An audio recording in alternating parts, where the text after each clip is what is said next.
of GB na po. Okay, malaki na yan. Storage natin ma'am, 512 GB SSD. Sa 500 po is 477 GB total capacity drive. Okay, yeah. Mababawasan na kasi sa system. Bala ang ano kasi natin ma'am, sa file manager, ang natira na lang po. Gano'n kalaki yung nabawas? 500 po. Ilan na yung naano ng Available na mas na 421. sa system mo? Opo, sa Windows na. Wi-Fi version ma'am, Wi-Fi 6. Dual band. Mataas naman yan. Tapos integrated, Intel UC graphics. Kumbaga meron siyang built-in graphics sa Intel. Version na. HD, HD. Dati yung laptop namin, ancient.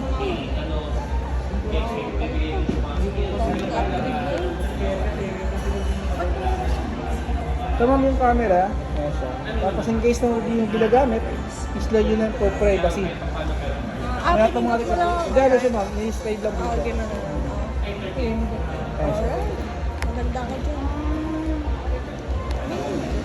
Tapos microphone nito, meron mo siyang built-in na noise cancelling. Okay. Kung may kausap po, hindi na siya, tanggalin niyo namin po ito kung Digalit ko lang po.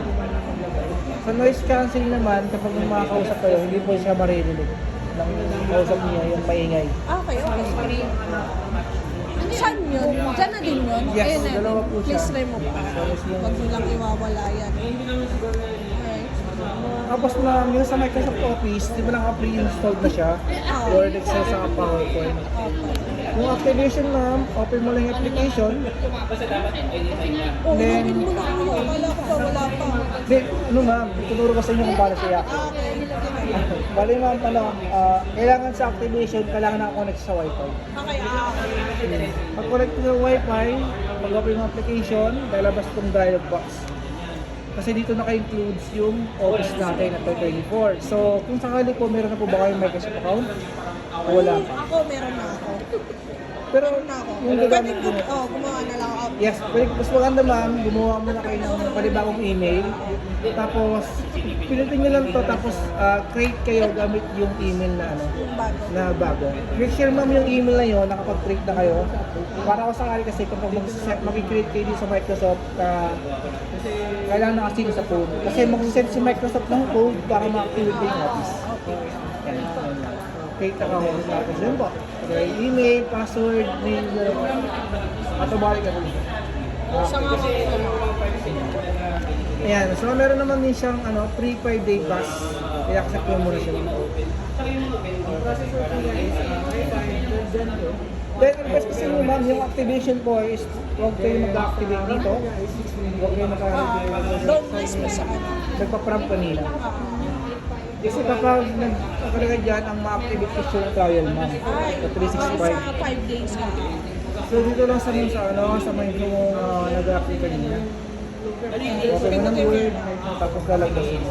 Yan naman po is lalabas at lalabas yan hanggang yung na-activate mo.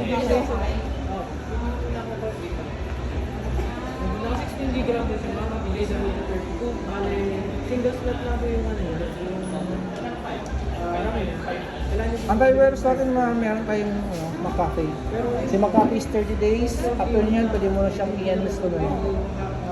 Then, sakali po kasi meron tayo dito built-in na Windows Defender or Windows Security. Ayan siya. Hindi yan ano. Hindi siya na-expire. Kaya na siya. Talagang built-in kay Windows. Pero sa kanya po, kung binabasa nyo muna is si McAfee. Na 30 30 days, yes. Bilis mo alam yung days na yun.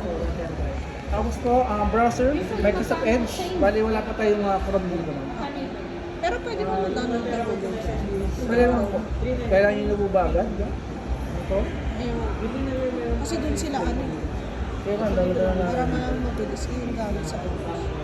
Nakakonect na ba yan sa wifi, sir? Yes, no. Ito, mabilis naman siya. Kaya, Chrome kasi sila sa office. Para mabilis ka. Naka-Google Sheets kasi kami. Para hindi yung sumagaan. Although kaya ko naman. Ha? Google Sheets po kasi gamit natin. So, dapat sa Chrome na po para mabilis. Oo. Para pag nag-enter sila ng email, isang labasan na lang po lahat. Tapos ano pa sir? Bukod dyan. Tapos na? Ano Uwian ba? na? Hindi pa. Siguro ma'am, yung sa charging naman, turo ko na dito na. Sige. Nakalinaw na kayo before, hindi po ma'am. May mga linovo sa office. Pero aware kayo sa Lenovo Vantage. Ano yun siya? Bakit kasi Lenovo Vantage? Yan yung kasing settings regarding sa charging, sa mismong unit natin, Okay. product number sa serial, nandito siya. Okay. Parang Sige. mismo ano. Yung mga system din configuration niya, about sa ano. Sige. Check. Tapos yung sa warranty, yan. Okay. Parang phone na din na may...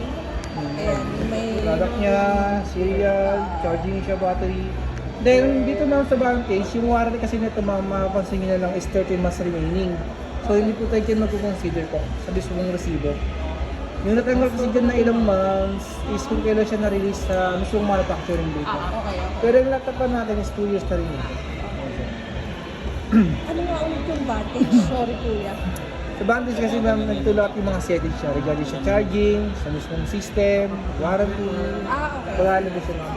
Troubleshoot. Ayan. Ayan. wala siya. Okay. Ayan. Tapos ma'am, regarding sa charging, ayan. Punta sa settings, device settings. Power. Ayan. Ay, hindi ka na Sa charging ma'am, meron tayo tinatawag na rapid charge. Ito man naka-on siya. Ibig sabihin, pag naka-on yan, mas bibilis mo yung charge ng laptop pa sa normal charge. Okay. Kumbaga naka-fast charge siya ba? Okay. Ganun na pala. Tapos ito naman po, kapag halimbawa, magdamagin siya ginagamit, magdamag po, buong pagpasok umaga hanggang gabi, ayan, pwede mong i-on si conservation mode. Ito po, hanggang 75%, 20% lang yung pwede ng charge. Okay. Kahit na naka-plug in yung charger, kahit magdamag siya ng ano, hindi po siya ma-overcharge. Okay. Discuss ko na lang po sa inyo yung mga features. So, Parang sa cellphone, lower power mode. Tapos yung isa, yung... Sige, sir. Okay. so, Ano yung overnight battery charging? Ano yan? halimbawa naman kapag naka-on to ma'am, sa gabi, ayun siya. Pag na-reach siya ng 80%, magpitigil siya. Tapos Okay. kilabukas siya mag-restart ng mga Android. Okay. So, Hanggang 80 lang. Okay. ayun siya. So, ano ma'am, balik ko lang ulit sa rapid charge. Okay. Bali ma'am, automatic kasi mag-off kapag naka-on. Oh, yung pala yun. Dami nang pinagbago na. Naka-Acer pa ako dati. Model na yun. Ano na. Nangyari ma'am, buhay pa. Hindi na, patay na. Sira yung battery. Benta ko na daw. Bumili ako bagong laptop. Kaso hindi namin to. Hindi po tayo mag-base mo. Yung design sa just mag-base sa receipt ng Sakit. Hindi ko ituturo kung paano yun. Hanapin niyo yung on. Char! Malakas naman yun. Todo na yan, kuya. Opo. Pero depende sa off naman. Open po yung nagbabatis dito sa task.